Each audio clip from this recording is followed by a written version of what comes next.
Ekikwekweto kino kyakoleddwa Kawungeezi kajjo. Abatwala ebyobulamu e Kasese nga bali wamu n'ekibiina ky'abasawo ki Allied Health Professionals baagudde ekiyiifuyiifu ku bifo awajjanjabirwa abantu mu disitulikiti eno okukakkana ng'obulwaliro 2 buggaddwa.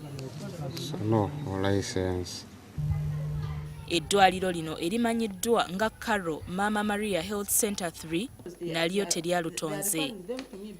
Akulira eddwaliro lino eriri yeekalizza mu b'ebyobulamu nga bamusoya kajjojijjoji w'ebibuuzo. But how many times have people backdated postage instructions?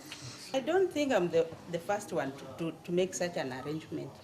Usually such arrangements work and many people have worked like that. But you've already evidence. Kyazuuliddwa nti nakyalo ono abadde ajjanjaba balina obulwadde bwa hepatitis B mu ngeri emenya amateeka, ekintu kye yeewozezzaako ng'agamba nti teryamuwunyamu mu kuwonya obulwadde obwo. Many doctors have come to me, have even asked me whether it has ever happened that hepatitis B can be cured.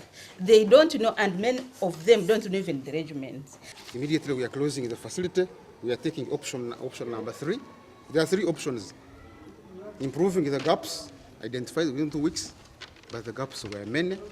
Oluvannyuma Bira yapondoose ne yeegayirira abakungu bano okumusonyiwa. I would just request that if we would be allowed to be given time, then we would be able to formalize it and then correct the mistakes. Obulwaliro obulala bungi obwasangiddwa nga buli mu mbeera etatuukagana na mutindo gwa byabulamu bwaggaddwa mbagirawo.